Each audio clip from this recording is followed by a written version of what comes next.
اسی آیت میں ایک تو ہے رضا اور ایک ہے فضل. تو فضل اور یہ رضا اس کو سمجھنا بھی ضروری ہے نا کہ اللہ کا فضل کیا ہوتا ہے, اللہ کی رضا کیا ہوتی ہے. مال کو بھی فضل قرار دیا گیا ہے. حدیث پاک میں آیا کہ بعض صحابہ کرام نے, فقراء صحابہ نے حضور کی بارگاہ میں عرض کیا, ذہب اہل الدثور بالاجور یصلون کما نصلی ویصومون کما نصوم. یا رسول اللہ صلی اللہ علیہ وسلم, یہ جو مالدار صحابہ ہیں یہ ہم سے اجر میں سبقت لے گئے. ہماری طرح نمازیں بھی پڑھتے ہیں, روزے بھی رکھتے ہیں, آج کے مالداروں کی طرح متمرد اور سرکش نہیں ہوتے.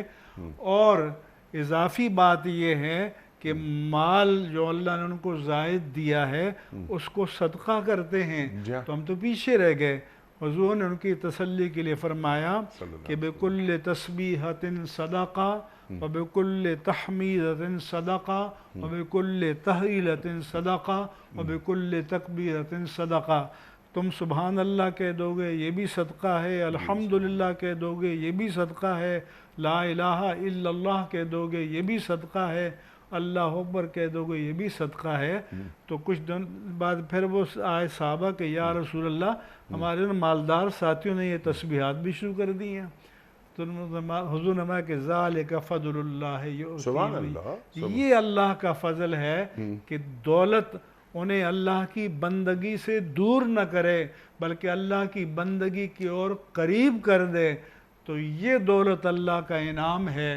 اور جو دولت یا جو اقتدار بندے کو اللہ کی بندگی سے دور کر دے وہ اللہ کا انعام نہیں, اللہ کا امتحان ہے. سبحان اللہ, سبحان اللہ.